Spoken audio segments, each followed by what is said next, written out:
Bonsoir, bienvenue à tous à cette nouvelle webconférence VetinWeb. C'est un plaisir d'être avec vous ce soir. On va parler d'un sujet passionnant qui est le microbiote digestif.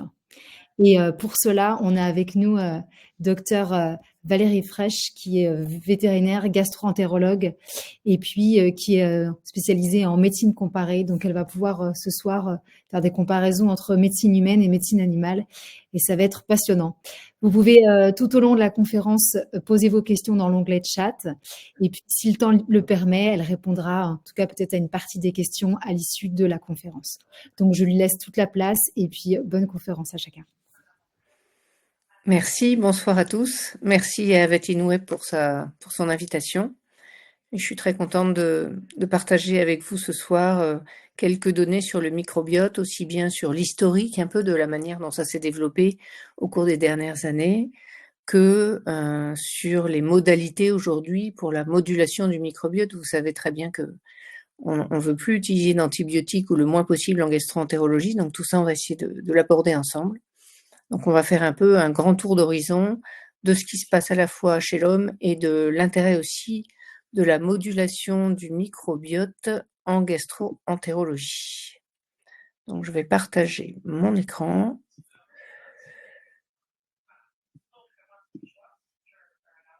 Hop. Voilà. Je pense que c'est bon.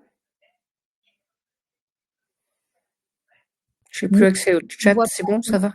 On voit pas. Non, on voit pas votre présentation. Ah, voilà, pourtant ça s'est affiché comme si j'étais en partage en fait. Alors, désolé. Pas de souci, on va patienter 2 secondes. Autoriser. Ah, là, c'est en train d'arriver. Est-ce que ça va là? Parfait. Oui, là, vous pouvez mettre. Et peut-être juste la petite fenêtre à mettre. Retournez, C'est fait. vous retournez sur votre présentation. Parce que là, on voit l'écran. Retournez juste sur votre présentation. C'est bon là? C'est parfait. Tout est bon. Très bien. Donc, nous voilà partis pour le microbiote digestif avec effectivement l'idée que c'est une actualité, mais en même temps, vous savez tous, d'après toutes les revues qu'on peut lire dans tous les domaines, que ce soit médical ou pas, que le microbiote digestif aujourd'hui occupe une place et que ses actualités occupent une place énorme. Il y a aussi beaucoup d'articles de vulgarisation, ce qui est très bien parce que ça permet à tout le monde de s'accoutumer à ce concept. Et donc, ce qu'on va dire quand même, c'est que ce qui est assez fascinant, c'est que l'immense majeure partie de notre microbiote nous est commun, mais que malgré tout, chaque individu doit être caractérisé par son propre microbiote, qui correspond un peu à une sorte de code barre et qui résulte de plein de facteurs dont on va parler et qui sont très logiques quand on va les citer, qui résulte à la fois de l'histoire de la personne depuis sa naissance, en fait, jusqu'à la fin de sa vie, et qui va dépendre d'énormément de facteurs, puisqu'il y a beaucoup de facteurs qui vont moduler le microbiote, et de plus en plus aujourd'hui, les facteurs qui sont à éviter sont soulignés, et puis on est en train d'essayer de voir aussi comment le microbiote peut aider à la santé ou promouvoir une bonne santé chez l'homme. Donc on va parler un peu d'introduction et de définition. On va voir un peu quelles sont les fonctions qui sont gigantesques en fait du microbiote intestinal. On parlera un petit peu de microbiote intestinal chez l'animal sain, donc la notion de biose, de microbiote et de dysbiose, c'est-à-dire une rupture du microbiote lors de troubles digestifs chroniques.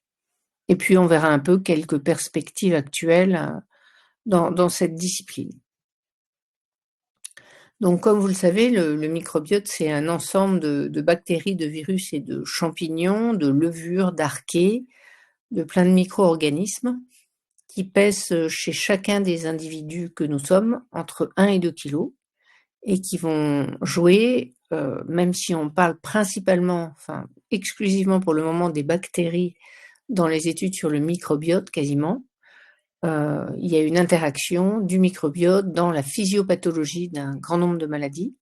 Dans le système immunitaire, ça va avoir une action sur notre métabolisme au niveau de l'action moléculaire et des échanges de notre tractus digestif. ça va avoir un impact, les populations bactériennes vont être extrêmement différentes en fonction du contexte dans lequel nous sommes. Et donc, on va voir que l'interaction entre le microbiote et l'hôte est phénoménale. Donc, pour rappeler quand même une définition, c'est que le microbiote, je viens de vous le dire, c'est constitué par une communauté de germes constituée de ce bactéries, virus, champignons, qui constitue un écosystème complexe, mais vous verrez parfois le terme de microbiome. Et le terme de microbiome, c'est un petit peu différent.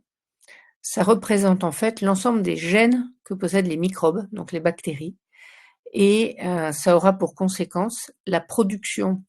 Les gènes de ces bactéries et le matériel génétique qui sont contenus dans ces bactéries vont avoir des répercussions et notamment la production de métabolites qui seront les molécules de signalisation, des toxines, des molécules organiques aussi ou anorganiques, selon les conditions expérimentales qui seront différentes, environnementales, pardon. Et dans ce contexte, on va voir que ça a donné cours à l'apparition d'une nouvelle discipline qui s'appelle l'étude du métabolome. Et l'étude du métabolome, c'est l'étude dans différentes situations pathologiques du comportement des métabolites microbiens quand on essaie de les séquencer.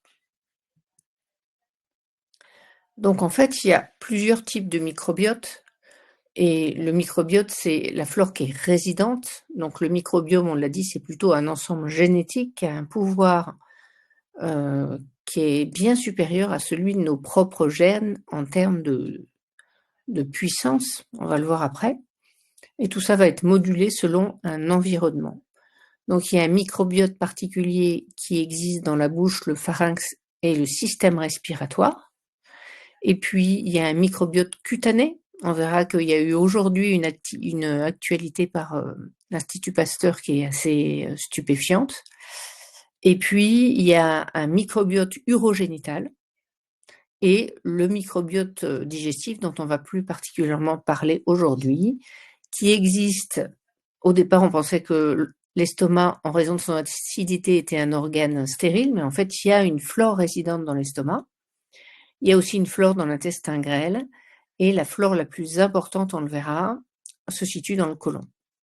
Donc, ce qui va être important de retenir, c'est que toute rupture d'équilibre entre le propre microbiote d'un individu qui lui est personnel et un état pathologique, qui peut être même induit par de l'alimentation, hein, va créer une dysbiose.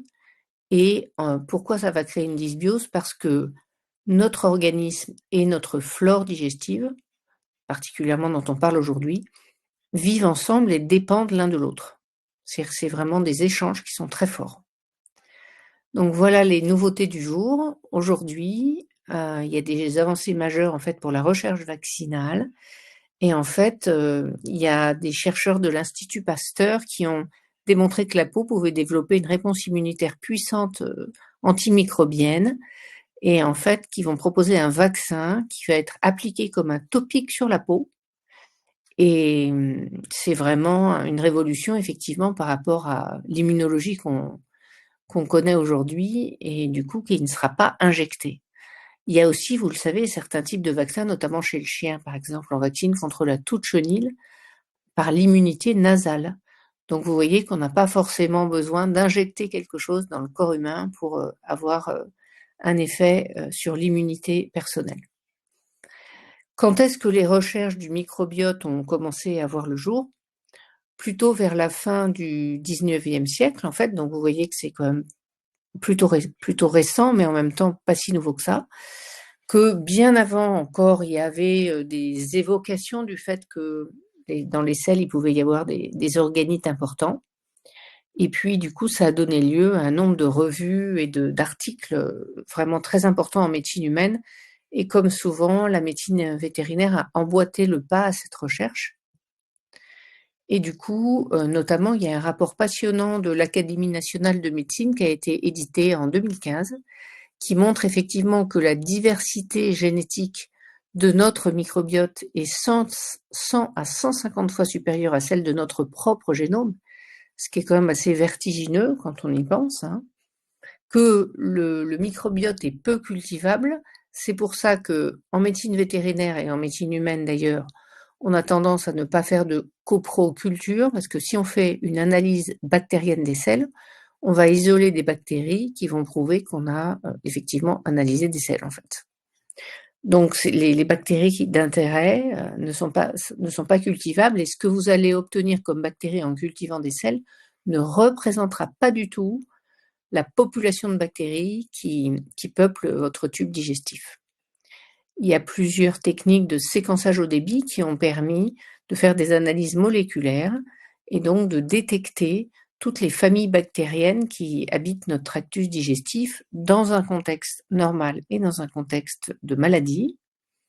Et on identifie énormément d'espèces qui correspondent à plusieurs millions de gènes différents. Donc, on va voir ensemble quels sont les rôles physiologiques majeurs de ce microbiote. Pour parler donc de la densité des bactéries au décours du tube digestif, comme je vous le disais, vous savez que l'estomac a un pH très acide de 2, et donc vous avez ici les familles bactériennes qu'on retrouve de manière, les genres bactériens qu'on retrouve les plus fréquemment. Et en fait, on va voir qu'au fur et à mesure que l'acidité décroît, le nombre de bactéries va augmenter. Donc, on aura beaucoup moins de bactéries dans l'estomac et dans le duodénum que dans le côlon, où là, vraiment, on a une signature importante de ces familles bactériennes qui vont être extrêmement nombreuses. Si vous regardez ce tableau, et je vous ferai passer mes diapos évidemment, on s'aperçoit par exemple que dans le cécum ou dans l'appendice, si vous voulez, on n'a pas tout à fait les mêmes bactéries que, par exemple, dans le côlon ou que dans l'intestin grêle. Donc c'est vraiment important, parce que quand on va vouloir moduler le microbiote, on saura qu'on a plusieurs cibles, et la cible principale aujourd'hui, c'est évidemment le gros intestin, mais il y a plusieurs méthodes en fait pour moduler le microbiote dont on parlera après. Donc le microbiote, il a une histoire naturelle, et notre microbiote a une histoire naturelle qui commence en fait in utero, puisqu'il y a probablement une translocation d'une partie du microbiote à partir de la mère. Et puis après, il va beaucoup être modifié selon le type d'accouchement. Une maman qui accouche par césarienne aura malheureusement provoquera un ensemencement bactérien du tube digestif de son bébé, qui sera évidemment beaucoup moins riche et protecteur que par voie naturelle. Ensuite, l'environnement familial va jouer un rôle important. Et puis, de la période prénatale à la période adulte, on va avoir beaucoup de modifications. Déjà parce que si jamais on allaite de manière naturelle, les bonnes bactéries, entre guillemets, seront prédominantes sur les mauvaises bactéries. Et vous voyez que quand on a une formulation de lait infantile, on va plus avoir d'entérobactéries chez les bébés que de bifidobactérium, qui sont les bonnes bactéries du tube digestif. Ensuite vont venir se greffer, au cours des premières semaines ou des premiers mois de la vie, les traitements qu'on va recevoir, et même jusqu'à la fin de notre vie, puisque les probiotiques vont enrichir notre tractus digestif en bactéries bénéfiques, alors que les antibiotiques vont drastiquement réduire notre diversité microbienne et vont avoir des effets délétères qui peuvent durer durant plusieurs mois. On considère en fait que le microbiote d'un individu est à peu près stabilisé entre l'âge de 2 et 3 ans, et que son évolution ultérieure est multifactorielle, on va en reparler par la suite, et qu'en fait, du coup, la diversité de ce phylogénétique de ce microbiote va conduire à un équilibre complexe qui est vraiment propre à chaque individu. Donc on va dire que ça annonce l'idée que la médecine personnalisée dont vous entendez parler aujourd'hui dans beaucoup de domaines, que ce soit en oncologie par exemple, donc en cancérologie, ou dans d'autres domaines, ça s'applique aussi au microbiote, puisque notre signature de microbiote est tellement spécifique que peut-être qu'un modulateur du microbiote général sera peut-être moins efficace que si on cherche à adapter, à moduler le microbiote de manière très personnalisée chez un individu qui doit en bénéficier. Donc le microbiote intestinal, il est impliqué au sein, on va le voir, de fonctions très complexes et surtout multiples. Donc on voit ici sur ce schéma, par exemple, que déjà, quand on a des souris axéniques, c'est-à-dire des souris qui n'ont pas de flore digestive, elles ont des anomalies du tractus intestinal et notamment une atrophie des cryptes. Et les cryptes sont les niches dans lesquelles les cellules intestinales et les villosités vont pouvoir se renouveler et se développer. Donc ça prouve que la flore résidente va participer à la bonne santé de notre tube digestif et sous différents aspects. Le premier aspect, c'est un rôle métabolique, c'est-à-dire que la flore résidente va favoriser la digestion des nutriments, l'absorption des sucres, des vitamines, etc., par les cellules de l'intestin.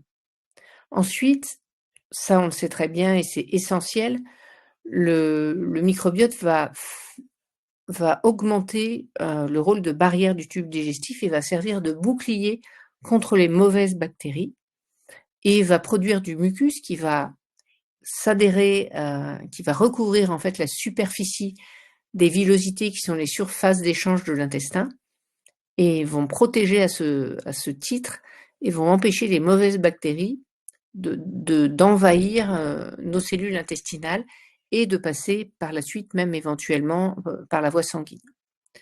Ensuite, le microbiote va avoir un rôle de défense en permettant au système immunitaire d'être stimulé et d'être protégé contre les agents pathogènes. Et puis, il y aura un rôle de maintenance du tube digestif, je vous le disais, avec l'entretien de la muqueuse intestinale, avec justement ce rôle très bénéfique sur les cellules de l'intestin et particulièrement les cryptes, la production de mucus, l'activité enzymatique. Donc notamment, le microbiote va produire des enzymes, 10 000 glycosidases qui vont avoir un rôle essentiel, on en reparlera tout à l'heure, dans la bonne santé de l'hôte, la protection contre les agents pathogènes.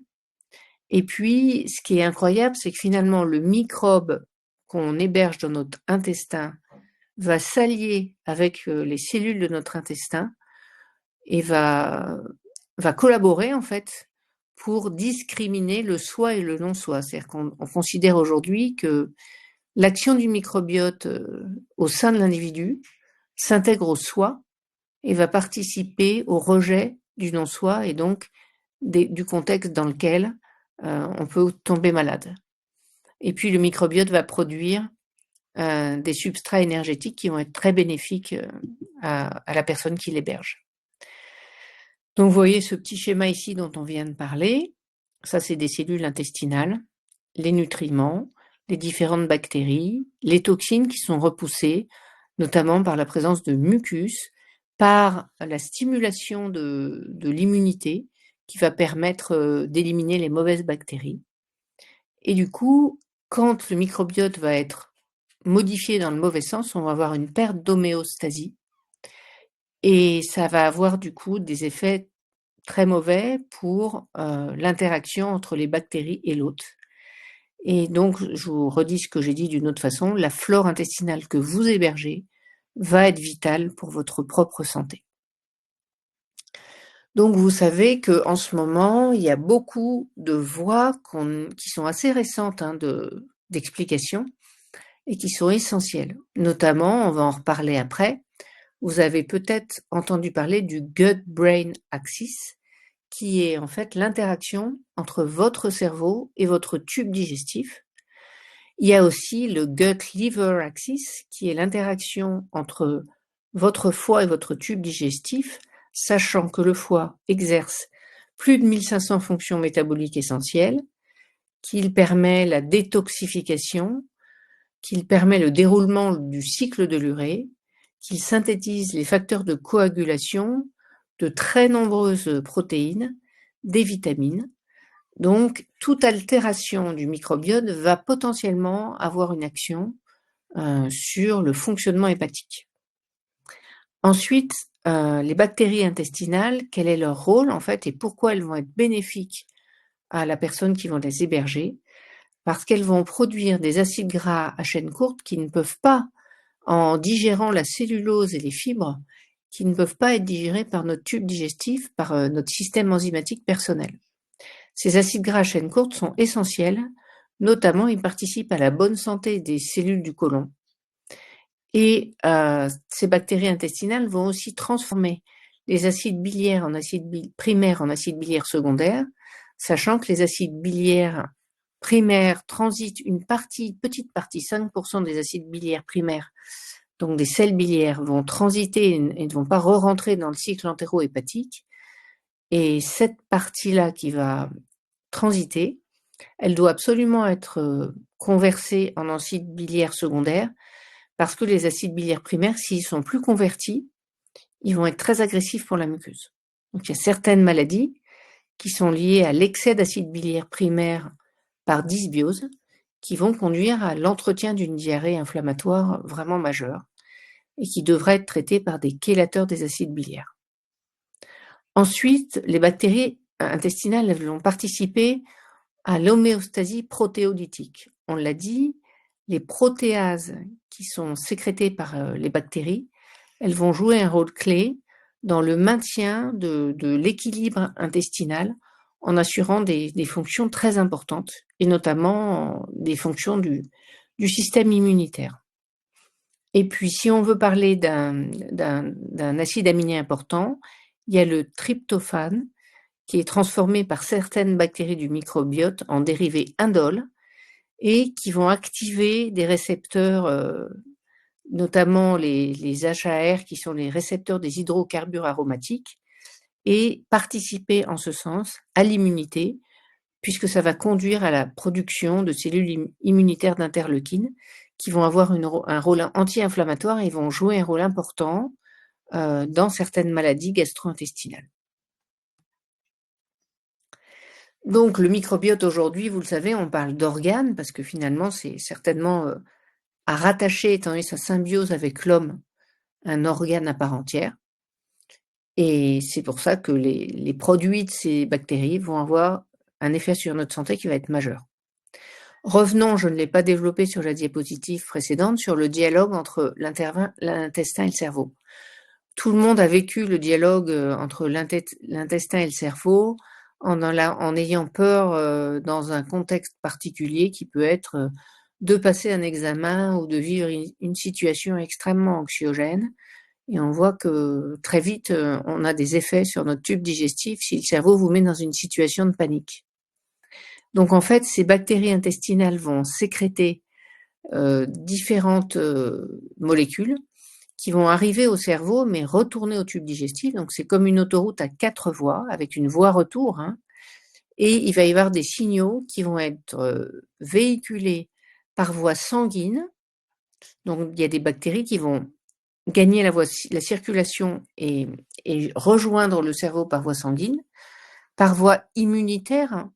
Et c'est les cellules, on a parlé de la stimulation de l'immunité par le microbiote qui va être importante et qui vont agir sur le cerveau par voie sanguine ou par voie nerveuse, par voie endocrinienne aussi, puisqu'il y a des cellules sécrétrices endocrines qui vont produire des hormones qui s'appellent les neuropeptides, qui vont avoir une action aussi sur le cerveau par voie sanguine ou nerveuse et moduler en ce sens l'activité des neurones. C'est notamment, on peut l'imaginer, le cas lors d'hyperanxiété, par exemple. Et puis, il y a la voie nerveuse qui provient du système nerveux de l'intestin, qui est le nerf vague principalement, où il y a une connexion entre le nerf vague via les neurones et le cerveau. Et ça, c'est vraiment un dialogue qui a 4 voies d'ascension et une voie retour sur le microbiote. Donc, c'est un dialogue auquel on s'intéresse beaucoup ces dernières années. C'est plutôt un petit peu plus récent comme thématique. La voie intestin-cerveau et la voie foie-intestin, par exemple, c'est un petit peu plus récent comme connaissance que tout ce qu'on savait avant. La difficulté, c'est que vous savez que lors de syndromes métaboliques, notamment l'obésité, le diabète, un certain nombre de maladies auto-immunes.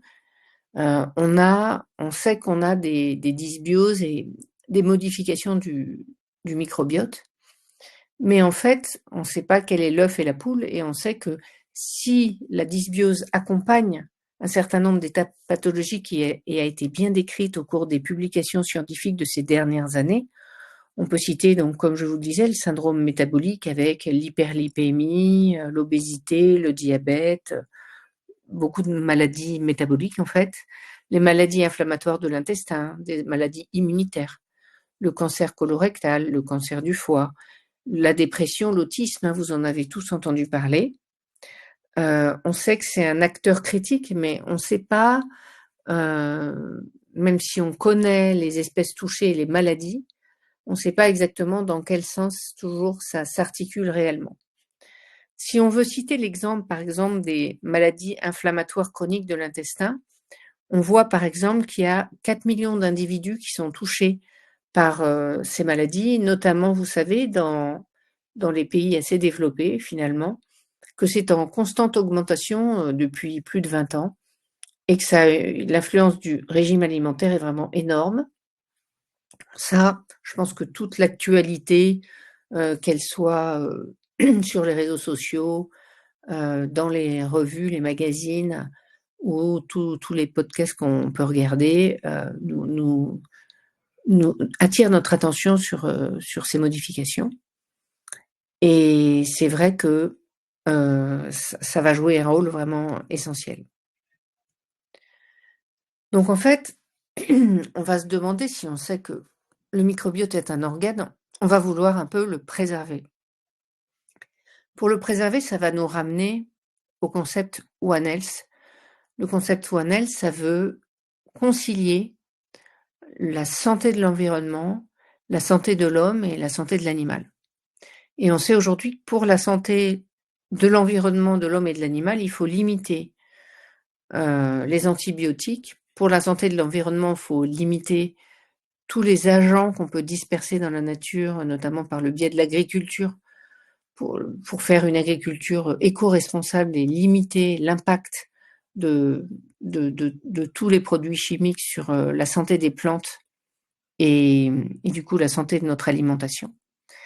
Et puis, du coup, en pratique générale, on va dire que l'apport d'engrais en excès va modifier la composition du sol, que l'apport de trop de pesticides va avoir un effet très toxique à la fois sur l'environnement et notre propre santé, mais aussi que l'ingestion d'aliments ultra transformés, vous le savez, va être très nocive, alors qu'au contraire, l'apport de fibres, d'oméga 3 ou de probiotiques va porter notre microbiote et le diriger vers une signature plus positive pour notre santé, que tout ce qui est antibiotique va être très mauvais pour notre microbiote et qu'on insiste aujourd'hui sur la nécessité d'une activité physique, de la qualité du sommeil et de la gestion du stress. Si on veut revenir sur les bonnes bactéries qui aident le système à grandir et à être plus en bonne santé, ça sera les lactobacilles et puis principalement les mauvaises bactéries en fait seront les Clostridium, vous en avez entendu parler des Clostridies, les staphylocoques, Escherichia coli qui comprend certaines souches qui peuvent être extrêmement nuisibles, voire mortelles pour l'homme. Pour revenir sur certaines définitions, on va dire que les prébiotiques, ce sont des substances non digestibles.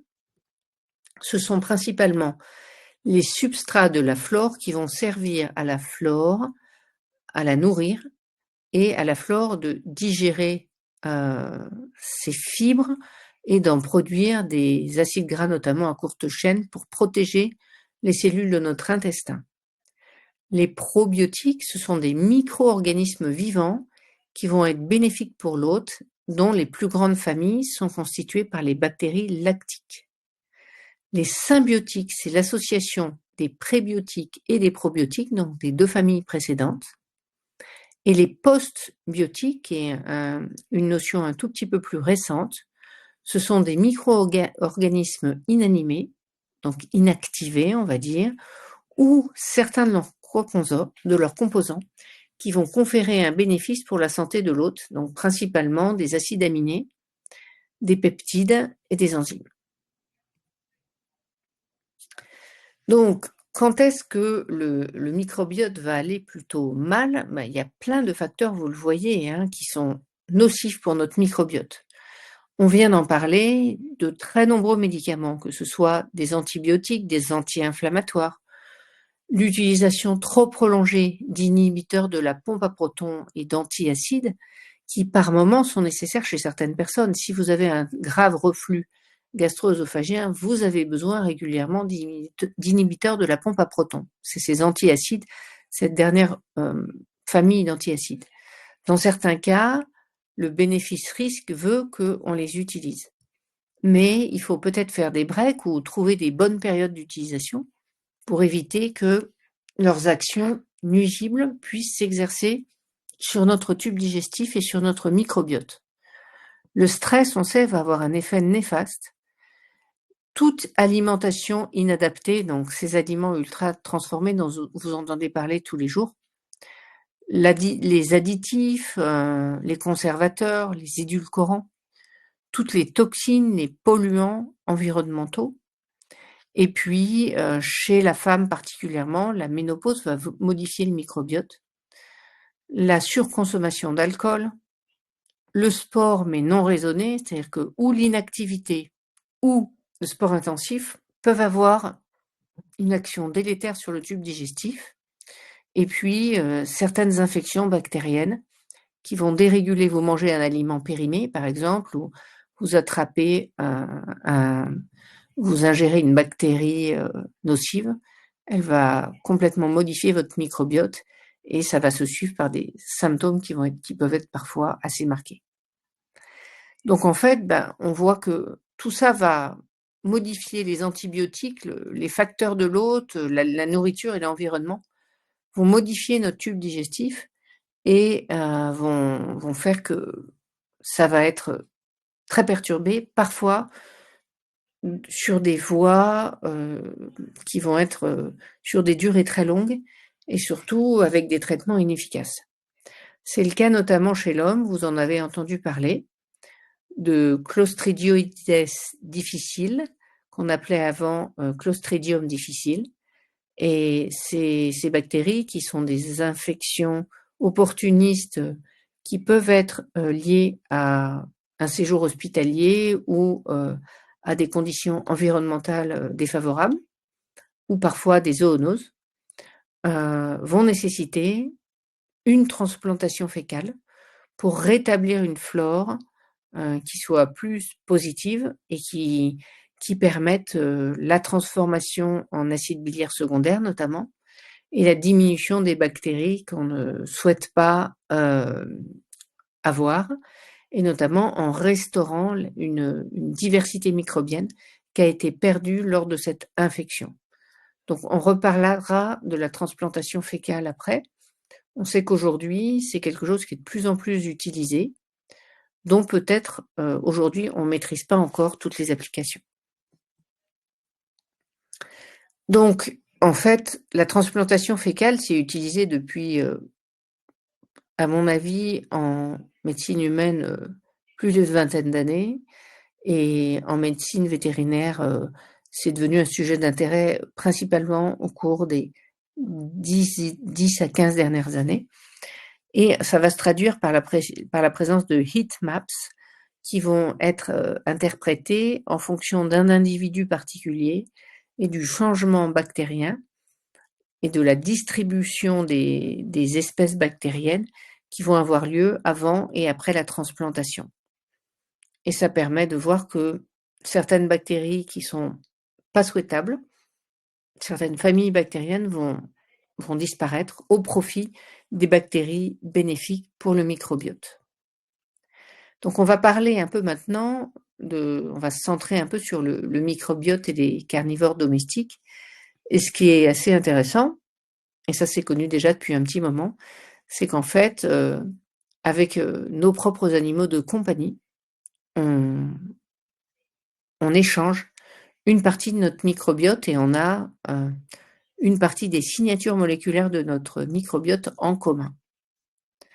Et quand on regarde un petit peu l'état de la recherche autour du microbiote du chat et du chien, vous voyez par exemple que depuis 1976, il y a 1038 publications qui sont sorties sur le microbiote du chien et que parmi ces 1038, 664 sont parus au cours des 5 dernières années. Pour ce qui est du chat, on a 980 résultats, donc un tout petit peu moins, depuis 1997, donc beaucoup plus récent. Et au cours des 5 dernières années, 740. Donc comme d'habitude, d'ailleurs, il y a un tout petit peu moins d'études chez le chat que chez le chien, mais le chat devient un sujet d'intérêt et on s'en occupe beaucoup plus. Pourquoi?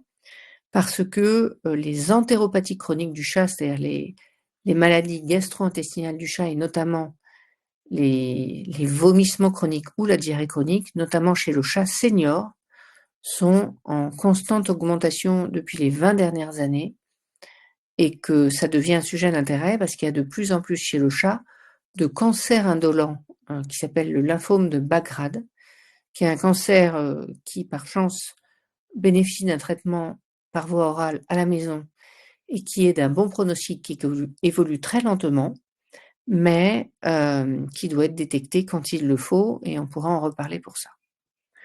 Donc en fait, on voit qu'il y a une notion de balance optimale, donc je vous ai parlé de biose tout à l'heure, entre les bonnes et les mauvaises bactéries, et donc si l'équilibre est bon, on va avoir un système immunitaire qui va être efficace, on va avoir, grâce aux fonctions dont on a parlé tout à l'heure, et la sécrétion de mucine, la détection des bactéries intracellulaires et leur destruction par le système immunitaire, les glycoprotéines de surface vont protéger le tube digestif contre les mauvaises bactéries et va leur permettre d'être évacuées.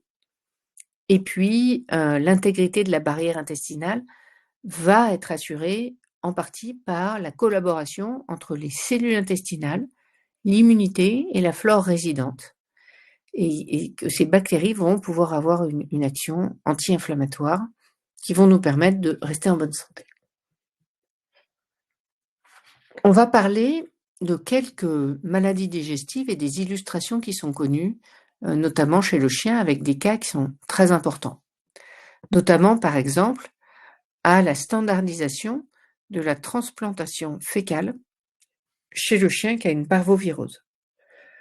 Donc, quand on regarde transplantation fécale chez le chien, vous voyez qu'on a 74 résultats depuis entre 1984 et 2024 et qu'on a presque la moitié des articles qui sont sortis au cours de ces 5 dernières années, une fois de plus. Donc, vous voyez qu'il y a un effet accélérateur en médecine vétérinaire.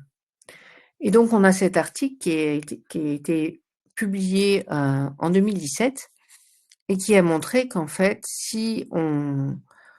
il a cherché à évaluer l'innocuité et l'intérêt de la transplantation de flore fécale chez les chiots qui présentaient une parvovirose. Et il s'agissait d'une transplantation transrectale de flore 6 à 12 heures après l'admission des animaux.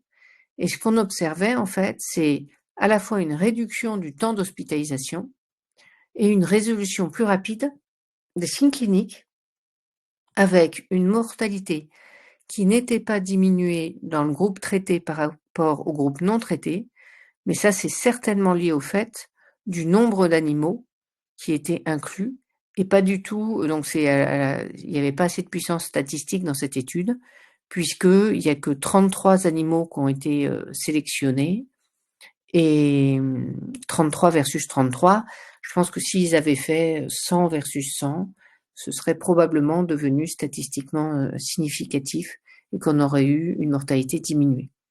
Donc aujourd'hui, c'est devenu, dans les centres dans lesquels on hospitalise pas mal d'animaux, les cliniques ou les hôpitaux vétérinaires, une procédure qui est simple à faire vraiment et qui doit être utilisée de manière routinière pour la prise en charge de ces animaux qui présentent une parvovirose. Donc, on voit que on en a parlé déjà, les interactions entre le microbiote et la génétique et l'environnement vont contribuer lors d'inflammations digestives et de maladies digestives, notamment toutes ces maladies inflammatoires de l'intestin, à une dérégulation et à une inflammation chronique qui va être majorée par un certain nombre de facteurs qui vont être environnementaux et génétiques, en raison, enfin, ces facteurs auxquels vont participer en fait la dysbiose de la personne qui va héberger cette maladie. Donc en fait, je vous ai parlé tout à l'heure en introduction du microbiote et de la symbiose qu'il existe entre le microbiote et l'hôte, mais aujourd'hui, il y a énormément de publications qui s'intéressent aussi au métabolome, c'est-à-dire aux propriétés, par exemple, microbiostatiques qui sont liées à l'action des bactéries elles-mêmes. Donc vous voyez qu'il y a beaucoup de métabolites microbiens qui sont présents dans l'appareil gastro-intestinal et que dans ce contexte, ces métabolites microbiens sont des molécules qui vont être produites par les bactéries elles-mêmes. Et ainsi, je ne vais pas détailler ça pour vous, mais vous voyez que notamment, on a parlé tout à l'heure de la dégradation par les bactéries du tryptophane en indole. C'est pas possible si on n'a pas ces bactéries qui vont faire ce travail. Et par exemple, cette production d'indole va augmenter la résistance des jonctions serrées des cellules épithéliales et atténuer les indicateurs de l'inflammation. Donc si on n'a plus les bonnes bactéries pour transformer le tryptophane en indole, on aura une altération de la barrière muqueuse et certainement un certain nombre de maladies digestives qui vont pouvoir s'installer. Ça, c'est vrai. Chaque métabolite va exercer une action particulière et va permettre de protéger l'organisme d'un grand nombre de facteurs, de symptômes qui vont être préjudiciables à la personne qui est malade. Donc vous voyez, on a par exemple ici, quand on a une maladie digestive et notamment une diarrhée hémorragique aiguë, les bonnes bactéries comme les protéobactéries, les fusobactéries, qui vont complètement diminuer quand on a une diarrhée hémorragique aiguë, alors que chez les chiens sains, toutes ces bonnes familles bactériennes restent statistiquement, les firmicutes par exemple, beaucoup plus présentes chez les individus sains par rapport aux individus malades. Donc ici, vous avez à nouveau une représentation de cette balance entre les bactéries pathogènes et les bactéries bénéfiques à l'hôte, et on voit que dans un contexte de maladies inflammatoires digestives, d'obésité, de maladies auto-immunes, de syndrome métabolique, de diabète sucré, toute cette balance va basculer du mauvais côté. Vous avez ici les organismes et le fait que, par exemple, lors de maladies de Crohn chez l'homme, lors de colite ulcérative chez l'homme, chez le chien ou chez le chat, on a prouvé que certaines bactéries étaient diminuées dans ces conditions pathologiques. Globalement, ce qu'on observe, c'est une augmentation des protéobactéries au détriment des firmicutes et des bactéroïdètes qui sont des bactéries bénéfiques. Il y a une condition particulière chez le chien en médecine vétérinaire qui a bien évolué au cours des dernières années, puisqu'il y a une vingtaine d'années ou 25 ans, on pensait notamment que la colite granulomateuse, qui est une colite ulcérative qu'on appelait avant colite histiocytaire du boxer, qui peut aussi toucher la race Boston Terrier ou la race d'autres races imprévues comme le bulldog français. Il y a certains Alaskan Malamute qui ont été décrits, certains beagles et quelques cas chez le chat. Et en fait, dans ce contexte, il y a 25 ans, on pensait que ces maladies étaient des maladies immunitaires. Et on s'est aperçu que ces colites ulcératives étaient liées à un déséquilibre du microbiote et notamment à la présence d'entérobactéries pathogènes et notamment d'Escherichia coli invasives et entéro-invasives. C'est-à-dire ces bactéries rentrent dans la muqueuse du côlon et elles deviennent pathogènes à la suite de prédispositions génétiques. Et il y a 25 ans, on donnait beaucoup d'anti-inflammatoires à ces animaux parce que cette colopathie s'accompagne d'un syndrome inflammatoire majeur. Et si à faible dose, en plus des antibiotiques qui là sont nécessaires du coup, on donne des anti-inflammatoires, on diminue le syndrome inflammatoire qui peut porter le traitement antibiotique, mais la première cible de ce traitement, ça va être l'utilisation d'une classe bactérienne qui sont les fluoroquinolones, qui sont des bactéries dont on doit limiter par éco-responsabilité l'utilisation en médecine vétérinaire, mais qui dans ce cas particulier de la colite granulomateuse sont complètement nécessaires pour soigner l'individu qui meurt si on ne les utilise pas. Il y a aussi beaucoup d'études qui ont été faites chez le berger allemand. Les propriétaires de bergers allemands qui nous écoutent, certains d'entre eux doivent comprendre la difficulté de gérer la diarrhée chez le berger allemand, et notamment parce que le berger allemand est considéré comme un modèle un peu multifactoriel d'entéropathie chronique. Il y a une très forte prédisposition de maladies digestives et de dysbiose chez le berger allemand. Certaines publications montrent qu'il a à peu près 2,5 fois plus de risque d'avoir une entéropathie chronique qu'une autre race.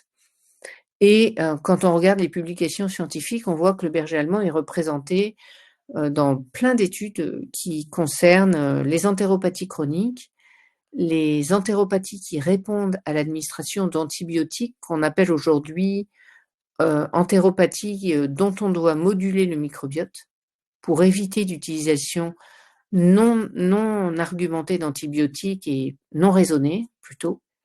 Et puis il y a d'autres maladies plus graves chez le chien, comme les entéropathies qui s'accompagnent de perte de protéines. Et ces entéropathies qui s'accompagnent de perte de protéines sont dramatiques parce que leur pronostic est réservé et le berger allemand est aussi représenté dans ces maladies. Donc on voit que ce berger allemand présente des anomalies qui ont été étudiées. Et dans la pyramide qui a été proposée par Dandrieux et qui a été remaniée récemment, mais qui doit encore faire l'objet d'études, les entéropathies sont classifiées en fonction de la réponse thérapeutique et pas des entités qui en sont la cause. Donc le gros socle qui représente 60 à 70% des cas, c'est les entéropathies qui vont répondre au changement alimentaire. On a cette catégorie qui s'appelait avant Antibiotic Responsive Enteropathy, qui aujourd'hui est remplacée par immunomodulation du microbiote. C'est-à-dire qu'on doit éviter, dans la mesure du possible, l'utilisation des antibiotiques lors de diarrhée chez le chien. À l'étage du dessus, vous avez les antibiotiques qui nécessitent l'utilisation de molécules immunosuppressives, et notamment, ça va être le cas des glucocorticoïdes ou certaines autres molécules comme la cyclosporine, par exemple. Et à l'étage encore du dessus, vous avez les entéropathies qui ne répondent pas. Ces entéropathies qui ne répondent pas, ça peut être les bile acid diarrhea, celles dont je vous parlais tout à l'heure, qui sont en fait en cause quand les acides biliaires primaires ne sont pas convertis en acides biliaires secondaires par les bonnes bactéries de l'intestin, ou ça peut être des entéropathies dont on n'a pas trouvé la cause. Donc on sait qu'en fait, on a des dysbioses, et particulièrement chez le berger allemand, qui peuvent toucher les animaux relativement jeunes et qui peuvent aussi répondre à l'administration d'antibiotiques, mais on doit essayer d'éviter, dans la mesure du possible, en tout cas c'est les consignes d'aujourd'hui, d'administrer des antibiotiques à des bergers allemands toute leur vie pour leur éviter d'avoir la diarrhée.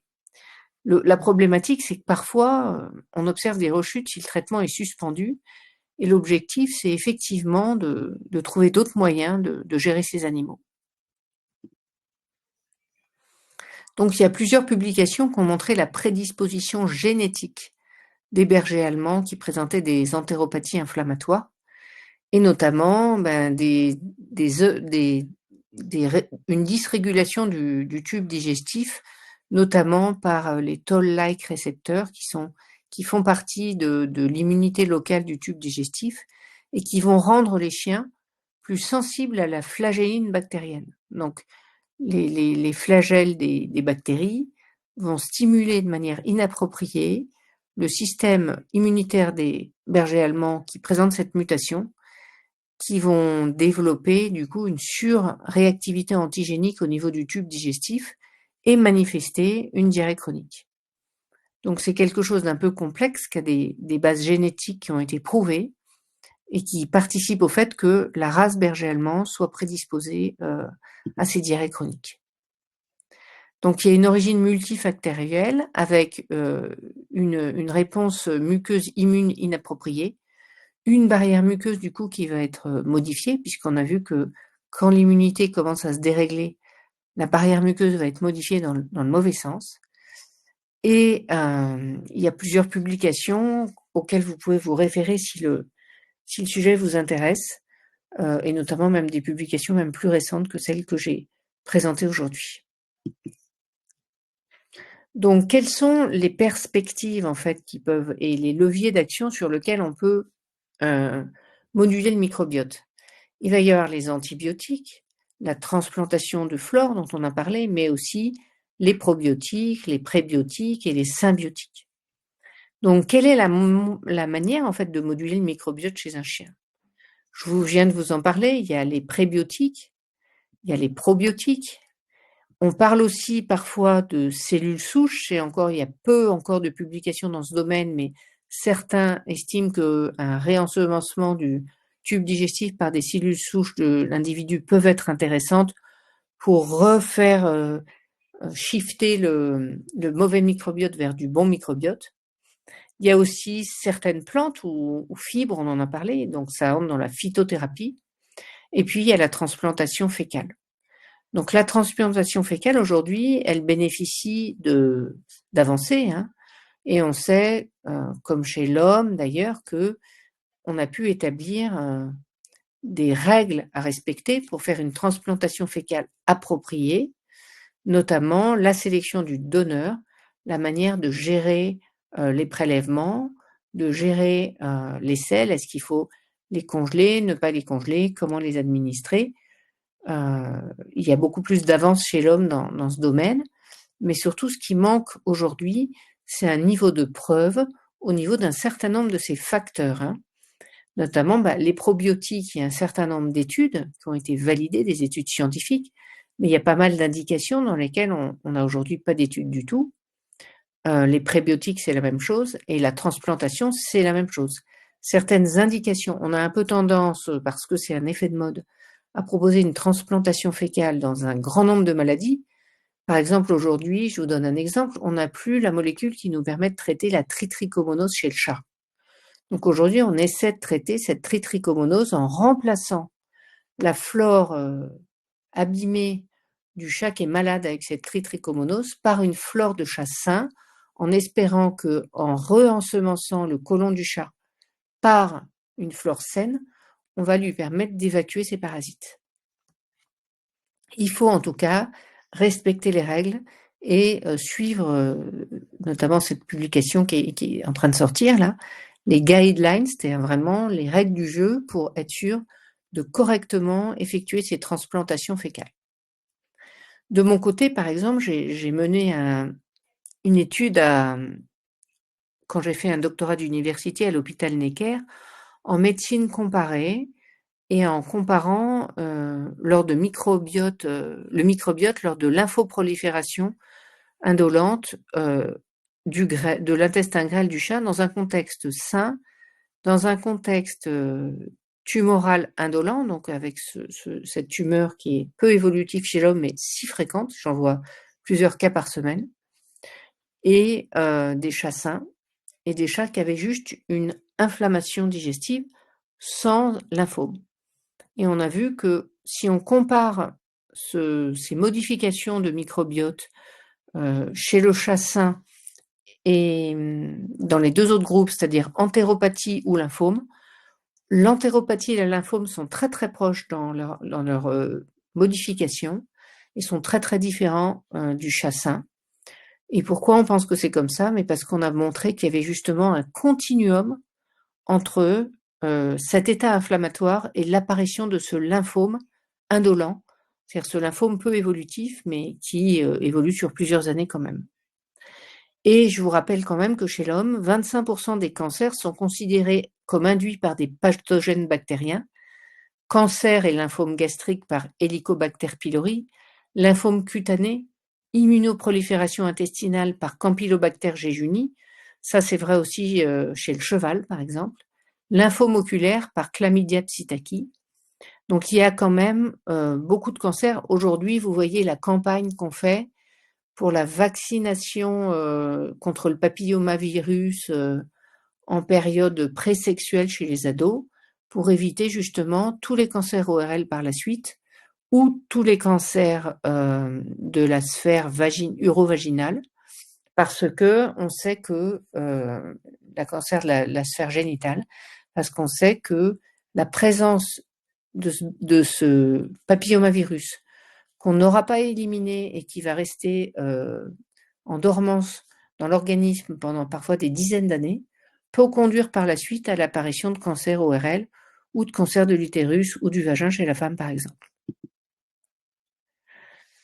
Donc ici, il y a plusieurs papiers qui ont étudié et qui continuent d'étudier, notamment en cancérologie, le microbiote fécal.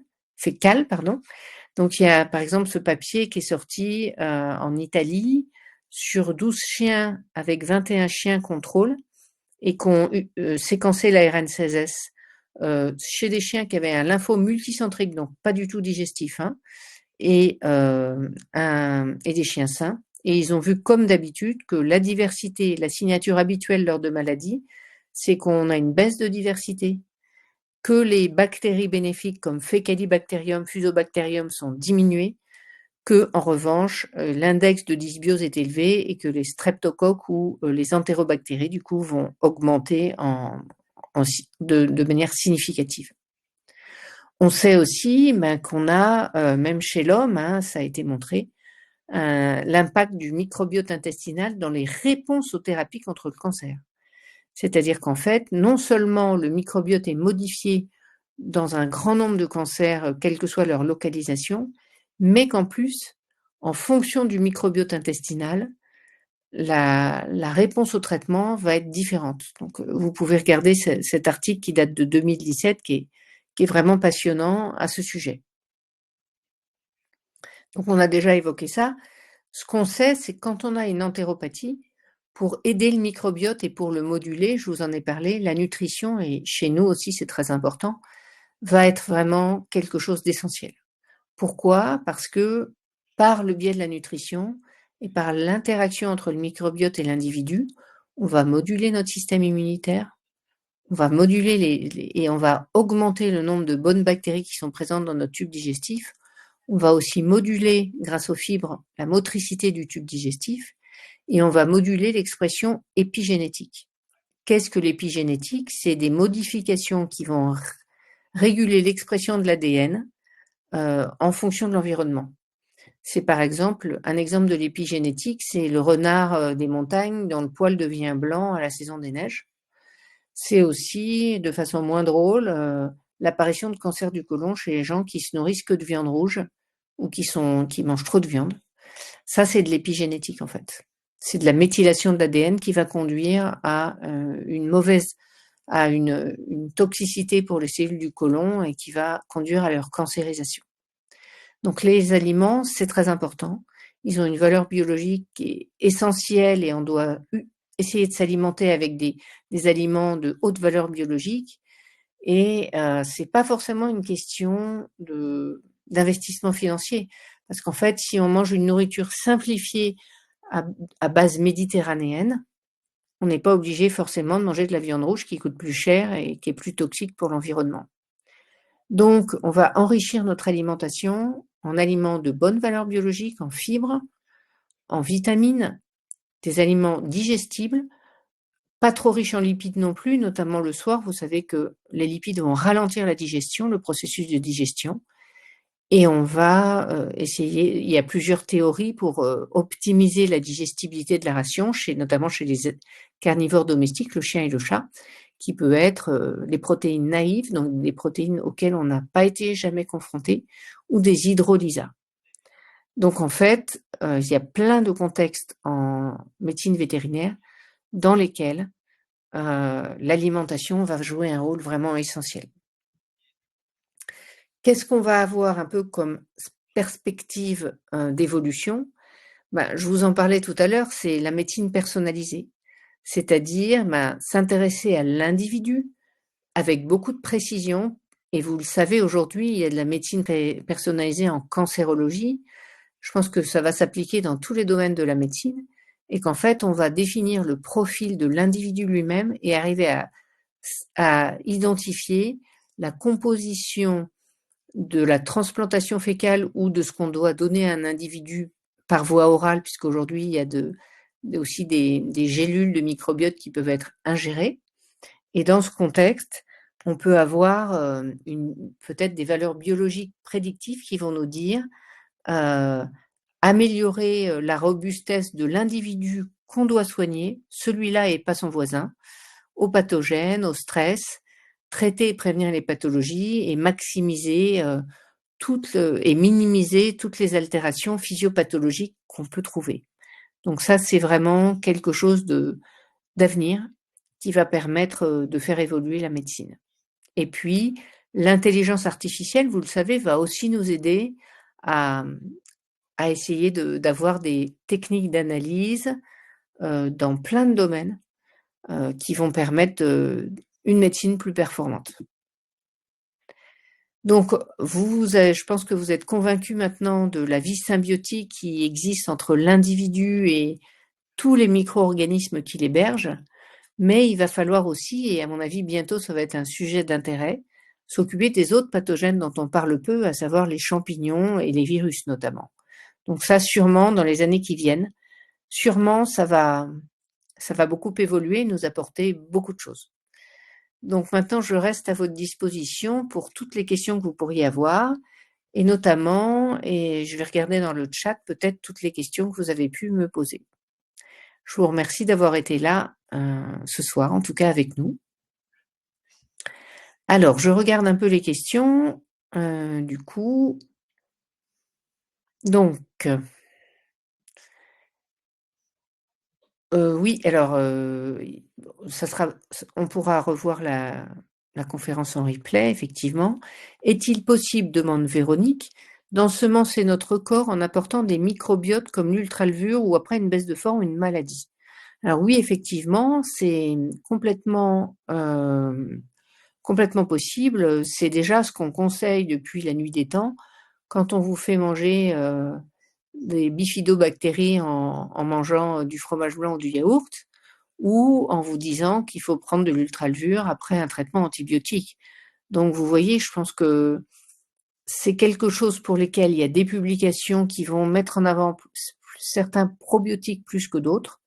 Et nous, en médecine vétérinaire, on a aussi des études qui ont montré que certaines souches bactériennes sont plus bénéfiques. Et chez l'homme, c'est un petit peu la même chose. Je pense qu'il y a beaucoup d'actualités qui sortent à ce sujet. Il faut quand même se méfier du sureffet de mode et des pubs sponsorisées qu'on peut tous voir sur Internet en disant c'est l'hiver, alors il faut commander sa cure pour résister à l'hiver de probiotiques, et puis après ça va être le printemps, donc il faut commander la cure pour le printemps, puis après ça va être... on trouve plein d'indications. Il faut quand même se rappeler que le microbiote étant personnalisé, on ne sait pas si un microbiote X est valable pour un individu Y. Donc ça veut dire que les apports en souche bactérienne doivent peut-être aussi faire l'objet d'individualisation et être adaptés précisément à l'individu à qui elles vont être administrées. Je vais mettre mon ordinateur à charger. Je suis désolée, j'ai complètement raté le fait que j'allais tomber en panne. Excusez-moi une seconde, j'arrive tout de suite.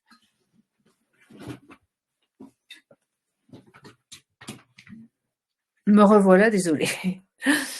Alors, Bernard nous dit, par quelle façon transfère un microbiote à un animal? La façon la plus simple dont on le fait aujourd'hui, c'est une transplantation fécale vigile. Alors, chez un chat, c'est un peu moins simple. Parfois, on fait une petite sédation. Mais chez un chien, de manière générale, on fait ça dans une baignoire humide. On prend les selles d'un donneur sain qui a été sélectionné sur son âge, le fait qu'il ait pas de parasites, pas de maladies digestives, ni antibiotiques, ni cortisone, ni médicaments qui peuvent agir sur le microbiote. On va avoir besoin d'un mixeur, dédié à l'opération et de manière assez simple, hein, on mixe les selles du chien avec du sérum physiologique et on va, les filtrer et diluer ce filtrat, en fait, avec du chlorure de sodium et l'administrer dans le rectum du chien avec une sonde souple qui est complètement indolore. Il y a d'autres systèmes, notamment aux États-Unis, on a des capsules de microbiote qu'on peut donner aussi. Ça dépend un peu de ce qui est aujourd'hui, ce qui se fait le plus en France, c'est vraiment les transplantations de flore par voie rectale à l'aide d'une sonde. Moi qui fais beaucoup d'endoscopie, je peux aussi faire de la transplantation fécale par voie haute, c'est-à-dire au niveau du duodénum, du début de l'intestin grêle, et puis par voie basse en même temps à l'aide de l'endoscope. Donc ça, c'est aussi une technique intéressante. Véronique nous dit que sa chatte a 20 ans, qu'elle est sous antibiotiques et anti-inflammatoires depuis plus de 2 mois. Elle a une infection urinaire et un cancer de la vessie.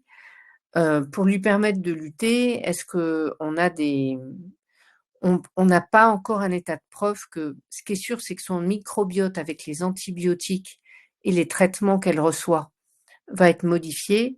On ne sait pas encore, lui donner des probiotiques, ça peut l'aider, mais probablement ça n'influera pas sur l'évolution de la maladie elle-même.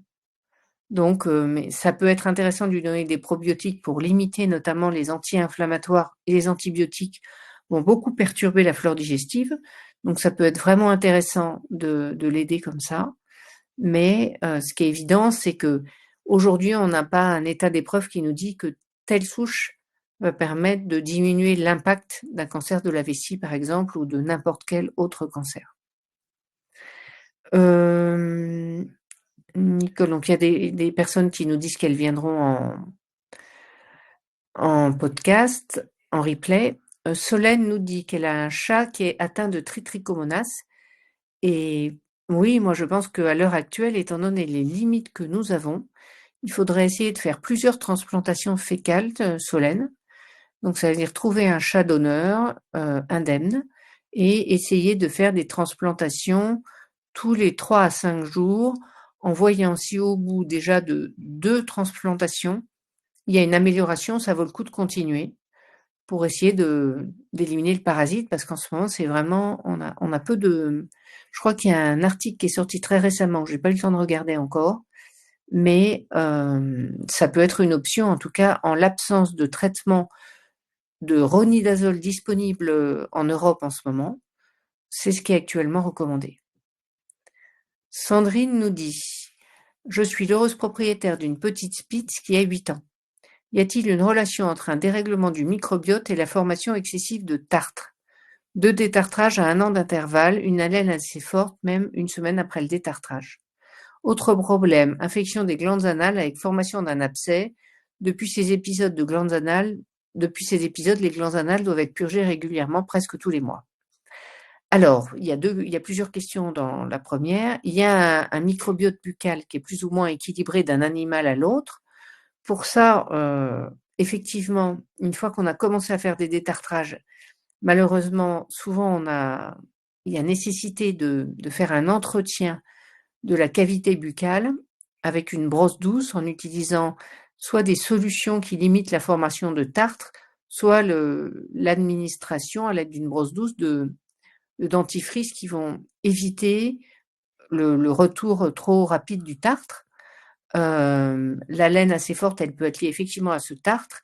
Elle peut aussi être liée à un microbiote buccal qui est pas favorable et dans ce contexte, on peut aussi prendre l'avis d'un stomatologue, d'un dentiste vétérinaire. Il y a plusieurs dentistes vétérinaires qui exercent en France et on peut les consulter pour essayer d'avoir un avis, pour voir un peu comment moduler ça.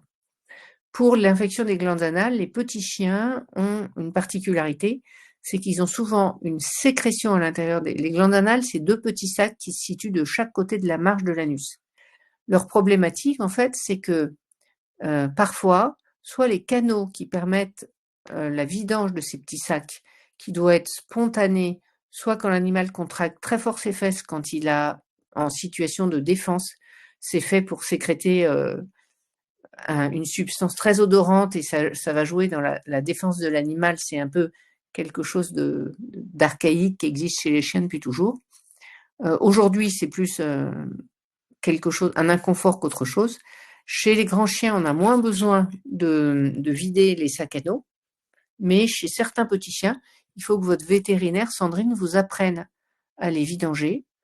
Et ça peut franchement se faire très bien quand vous baignez votre chien ou quand vous le shampouinez. Vous pouvez faire ça régulièrement.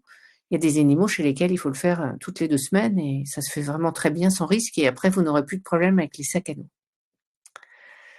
Solène nous dit combien de transplantations. Je pense qu'il n'y a pas assez de publications pour vous répondre et je pense qu'il faut consulter un vétérinaire qui fait ça régulièrement ou un centre hospitalier ou une école. Et moi, je vous dis que dans un premier temps, j'essaierai déjà 2 transplantations à 3 à 5 jours d'intervalle et je verrai si on observe une amélioration ou pas.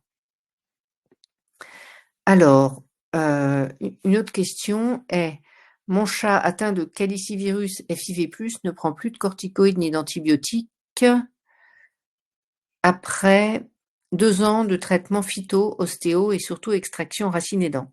Ce chat est resté à la SPA pendant 5 ans soigné par piqûre de corticoïdes. Aujourd'hui, mon chat a une vie normale avec cependant une bonne hygiène. Suite à cette conférence, je pense qu'un apport en microbiote pourrait booster les défenses immunitaires. Qu'en pensez-vous? Alors, il est vrai que le traitement de la calicivirose, ou alors parfois, j'en parlais tout à l'heure, d'une halitose chez un chien, hein, c'est l'extraction dentaire. Donc je ne suis pas du tout étonnée que vous ayez pu éviter les antibiotiques et les corticoïdes après les extractions des racines et des dents. Et effectivement, avec une bonne hygiène de vie, c'est forcément optimal. Je ne connais pas encore de probiotiques qui peuvent agir sur la cavité buccale. En tout cas, c'est pas mon domaine d'activité parce que je suis gastro-entérologue.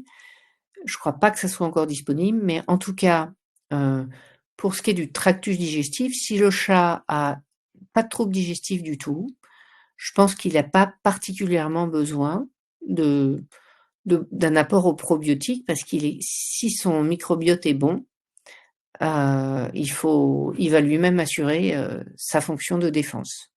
Après, vous pouvez 3 fois par an faire 3 semaines, 1 mois d'apport de probiotiques et voir si vous trouvez que ça booste son énergie ou pas. Sandrine qui me demande quelle marque de probiotiques je recommanderais. Il y a vraiment plusieurs types de probiotiques actuellement qui sont disponibles. Il ne faut pas les administrer en continu. Faut faire des cures et surtout jamais les administrer en même temps que des antibiotiques. Donc, faut les administrer après le traitement. Et après, vous avez vraiment plusieurs marques assez connues qui proposent différents types de probiotiques qui ont l'avantage aussi d'être appétants. Et ça permet que si vous saisissez sur un moteur de recherche probiotiques vétérinaires, vous aurez un peu des articles comparatifs et ça se commande même sur internet où vous pourrez les trouver chez votre vétérinaire. Alors, Easy Vargas qui nous dit: mon berger allemand souffre de fistule anale. Un traitement à base de kétoconazole et de cyclosporine a guéri les lésions, mais il y a des récidives. Existe-t-il une stratégie pour aider mon vieux chien? Alors, bonsoir, merci pour votre question. Il y a les fistules, en fait, c'est lié souvent à une inflammation, c'est associé à une inflammation du côlon et ça a vraiment c'est activé, en fait, par un mécanisme immunitaire dans lequel l'alimentation va prendre une place importante. Donc il va falloir faire des soins locaux, je ne sais pas si vous l'avez fait, c'est-à-dire en permanence mettre une collerette au chien en période de crise, même si c'est très contraignant, il va s'habituer, ou un collier anti-retournement. Et puis ensuite, il va falloir raser le dessous de la queue et toute la région périanale pour pouvoir tamponner avec de la bétadine, par exemple. Et effectivement, le métronidazole, souvent, donc qui est un antibiotique, va vraiment permettre d'arrêter la crise et la cyclosporine aussi. Et après, il faut trouver la plus petite dose minimale efficace pour pour éviter les récidives.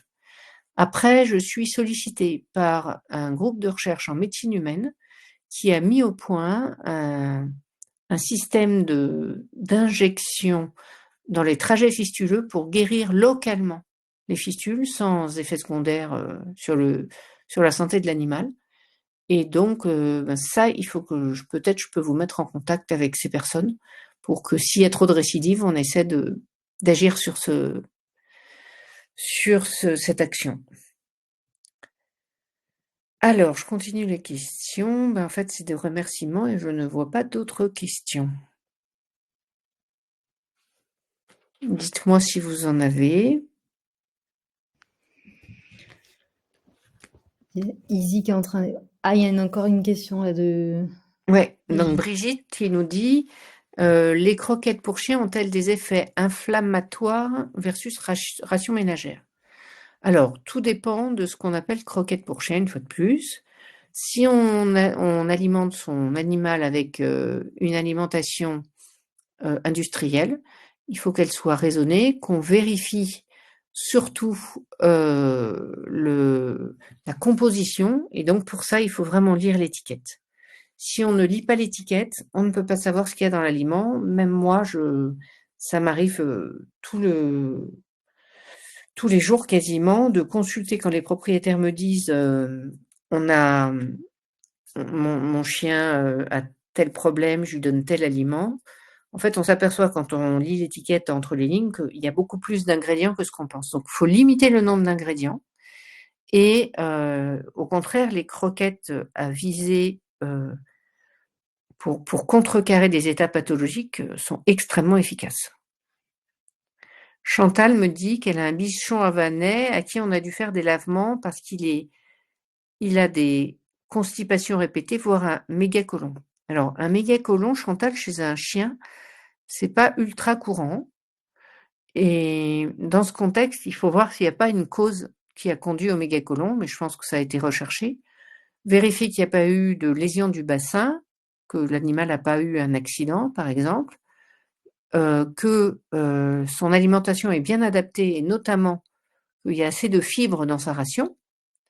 Et puis, par ailleurs, voir ce qui se passe en fait et s'il n'y a pas de hernie périnéale sur votre bichon aussi. Donc tout ça, c'est des choses importantes parce qu'un mégacolon, c'est pas ultra courant chez le chien. Est-ce que c'est un vrai mégacolon ou est-ce que c'est un colon parce qu'il y a une coprostase, c'est-à-dire que les selles n'arrivent pas à progresser bien dedans?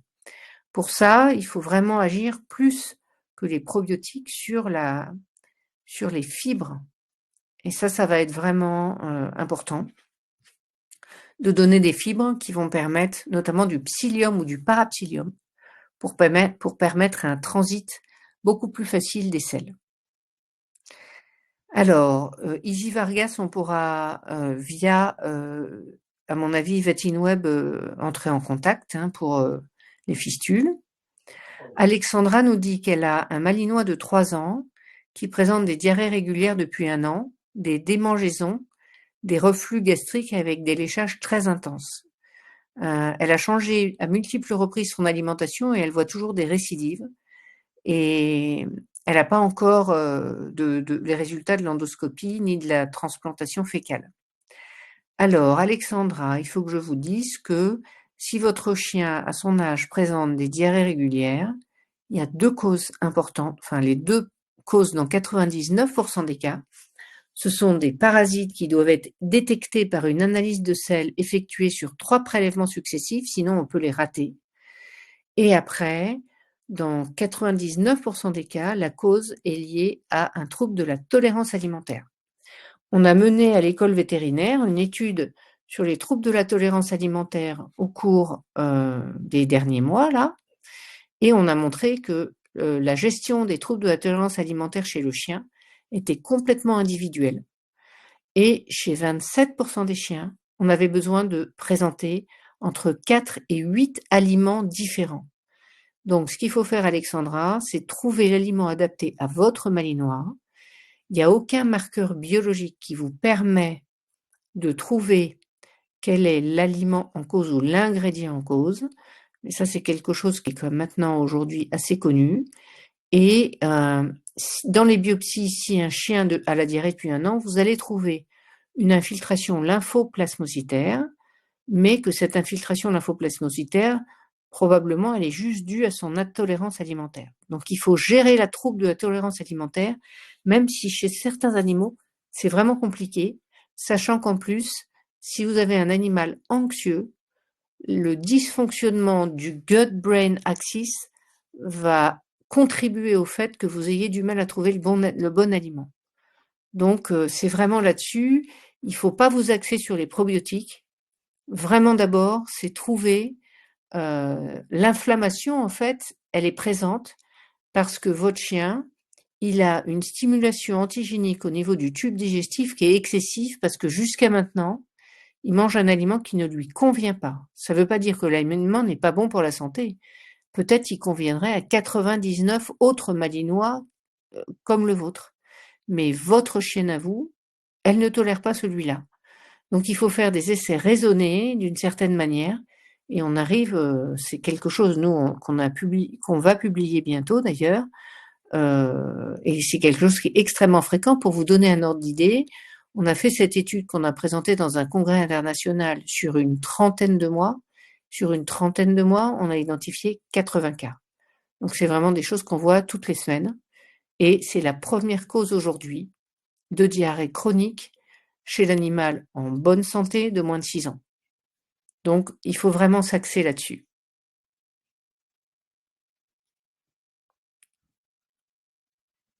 Alors, Sandrine revient vers moi avec sa Spitz qui peut entraîner, qui me demande si vider souvent les glandes anales peut entraîner d'autres problèmes. Absolument pas.